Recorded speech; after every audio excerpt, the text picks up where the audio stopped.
Thank you for that.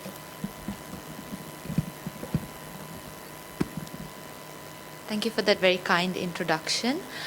So my talk this morning will be on Breast Screen Singapore, which is Singapore's national breast cancer screening program, and it's run by the Health Promotion Board Singapore. So I'll talk a little bit about what we've learned over the last 13 years since this program has been running. Okay.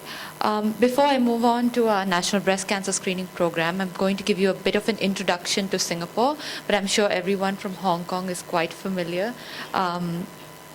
Okay, so Singapore is a small city-state in Southeast Asia, and we have a population of about 5.5 million people. 70% of these are Singapore residents and 30% are foreigners, so it's a fairly diverse population. And if you look at our population by ethnicity, we have three major ethnic groups. The Chinese, which is the majority of the population, followed by the Malay community, and then the Indians. So being a fairly diverse population, our health data is often segmented by race, and I'll talk a little bit more about this when we get to breast cancer screening as well. In terms of our healthcare system, there's three things I just want to go through very quickly. Our funding policy, our regulation, and the services and facilities that we have. So funding for healthcare services in Singapore works on the co-payment system, where no healthcare service is offered completely free of charge to individuals.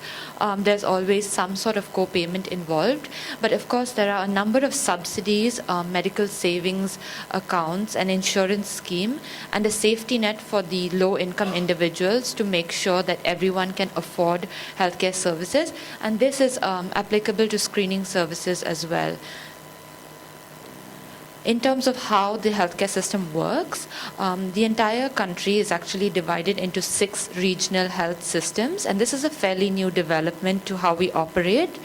Each regional health system looks at the health of its own population, and it includes public healthcare facilities, primary care facilities, community healthcare facilities. And our primary healthcare services are divided between the public and the private sector. The private sector is run by solo general practitioners, and the public sector is actually run by government polyclinics. And finally, in terms of regulation, the Ministry of Health looks after the public healthcare institutes in Singapore and the statutory boards. And Health Promotion Board, where I come from, is a statutory board under the Ministry of Health that looks after preventive health in Singapore. So our burden of disease, like most developed countries, we have a high burden of disease for cardiovascular diseases and cancers make up about 1/5 of our burden of disease. And when you look at cancers amongst the females in Singapore, our most frequent cancer is breast cancer, and this is consistent across the 3 ethnic groups, the Chinese, the Malays, and the Indian communities. And it's a little bit higher amongst the Indian community and a little bit lower amongst the Chinese community, but more or less it's the most frequent cancer amongst females in Singapore. So it has a high burden of disease, and which is why it's one of our preventive health efforts which we focus on. So as I mentioned, Health Promotion Board looks at preventive health in Singapore, and a major area of our work is actually screening. All our screening programs, which we run at a national level, fall under the brand Screen for Life. And our national screening programs are actually guided by the recommendations of an independent advisory panel, which is called the Screening Test Review Committee, that recommends which screening programs should be implemented for population-level screening. And Breast Screen Singapore is one of these programs. We have a couple of other programs for cervical and colorectal cancer screening, as well as for cardiovascular disease screening. And Breast Screen Singapore is the national program which actually provides subsidized mammography services to women 40 years and older. So how did this program start? Back in 2000, there wasn't much data on breast cancer screening in Asian women, so there was a need to actually collect some local data in order to justify the establishment of a national screening program, which is why there was a big study that was done in 2000, which involved over 30,000 women, and this was called the Singapore Breast Screening Study, breast screening project, which was a study, and it found that actually screening for breast cancer did in fact have benefits for women, and it helped to detect cancers at a much earlier stage, as well as it resulted in improved survival outcomes for women. So based on the promising findings of these results, the policymakers decided that Breast Screen Singapore would start in 2002, and this started at government polyclinics, which are, there are 18 government polyclinics in Singapore, and the program is available at all these polyclinics. And the target audience for the program was women 50 years, the primary target audience was women 50 to 69 years who were invited actively to screen through invitation letters once every 2 years. But the program was also opened up to women 40 to 49 years who were invited, who were not actively invited through screening invitation letters, but they could come to the program to screen annually. And the funding policy, as I mentioned, no healthcare service in Singapore is completely free of charge. So the cost of a mammogram under the BSS program is 100 Singapore dollars, which is about 550 Hong Kong dollars. And the government subsidy would be 50% for citizens and 25% for permanent residents. So in 2008, as technology progressed, we moved from using film-based breast cancer, looking at films, to computed radiography under our BSS program. And in 2011, because the out-of-pocket cost for Singaporean women was still quite high, there was a policy to allow the use of MediSave, which is the medical savings account that every individual in Singapore has, to offset the cost, the additional $50 which women had to pay.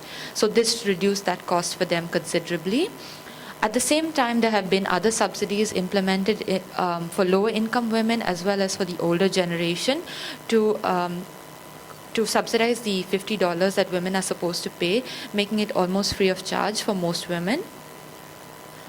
And finally, in more recent years, because again, technology is advancing, we're moving from computed radiography to full field digital mammography, which is much clearer image quality and yeah. Okay, so how does the program work? As I mentioned very briefly, we send out screening invitation letters to women who are 50 years, and we invite them to take an appointment at one of our screening centers, which are at the government polyclinics. And once the women come down for their screening mammogram, the images are actually sent to off-site reading centers. So these reading centers are not at the same location where the screening takes place, but they're read by two independent readers, and if there's a discordant read between the two readers, there's a third reader that comes in to look at the case. And finally, once the results are out, women are actually notified of their results through a results letter that's posted to them. And all of this information is actually captured in real time by a very robust screening system that we established right at the beginning called the Breast Screen Singapore system. So the BSS system holds the program together from the start to the finish.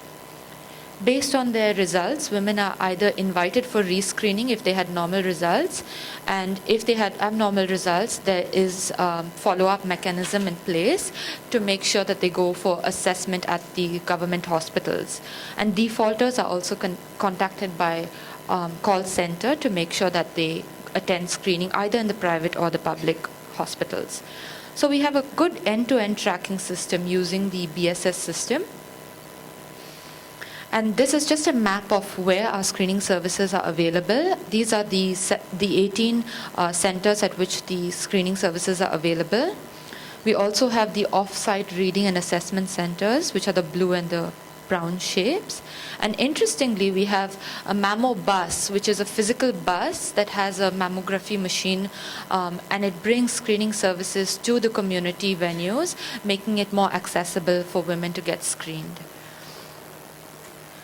Okay, these are just some images of what our system looks like. It's a very interactive and multi-user system that updates information about the screening records in real time.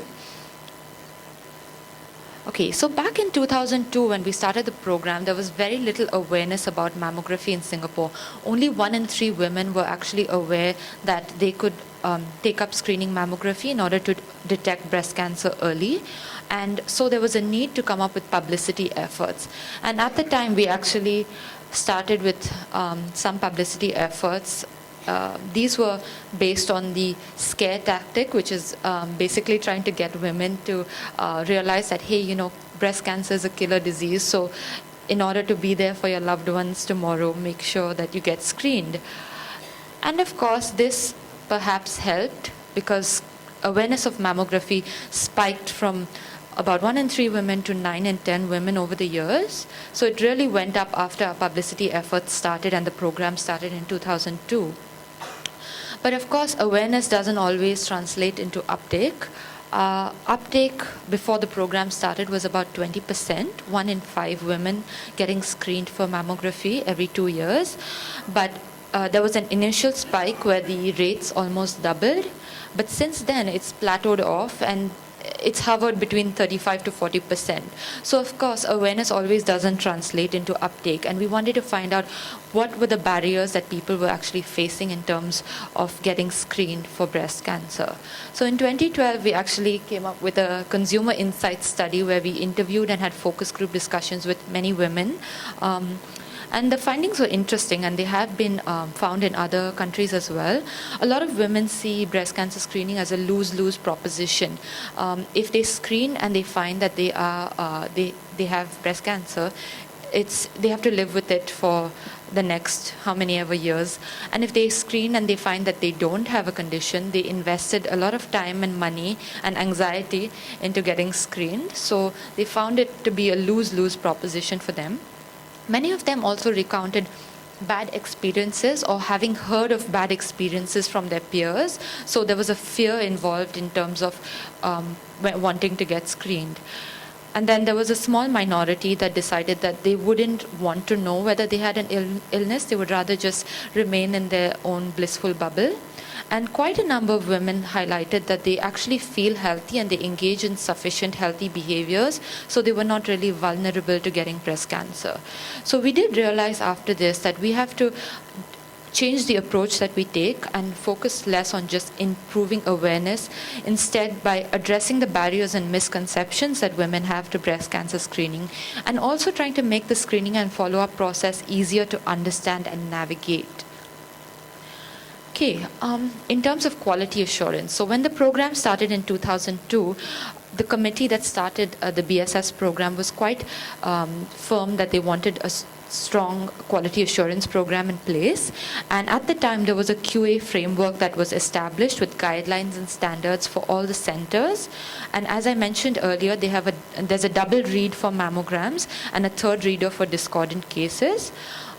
We also adopted a multidisciplinary approach to breast cancer management, meaning that the client who's diagnosed with breast cancer is not just handled by one clinician, but it's a team of clinicians, including pathologists, surgeons, radiologists, breast care nurses.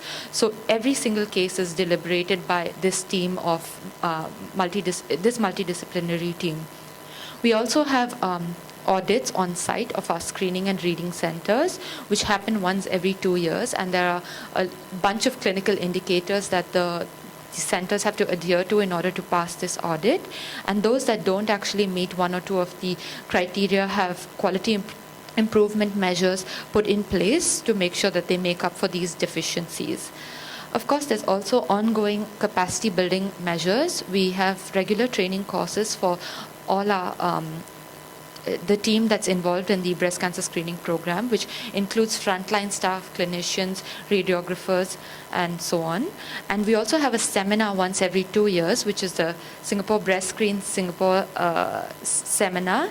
And it's quite well attended by most of the individuals involved in screening programs. So just these are what our guidelines look like. All centers are given a copy of the documents on the left, and then once they pass the quality assurance audit, they are awarded with certificates. And so our quality measures have actually paid off. In terms of our performance for detection and small tumor detection, we are almost comparable with a number of countries that have far more established breast cancer screening programs, except for our recall rates, which are still a little bit high. And this is actually being addressed at the moment, but it's also partly due to the fact that we've been evolving the type of images that we're looking at as well, like from film to CR and then from CR to full field digital mammography. The clarity of images is improving, which is also contributing to higher recall rates. So just to summarize, what are the lessons that we've learned over the last 13 years? Well, when implementing a national program, it's good to adhere to the experts' recommendations. Although the Screening Test Review Committee recommends population-based screening for women 50 to 69 years, we also open the program to women 40 to 49 years under the BSS program. An end-to-end tracking system is good because our BSS system has been praised by many of the clinicians that are involved in the program because it captures the information in real time.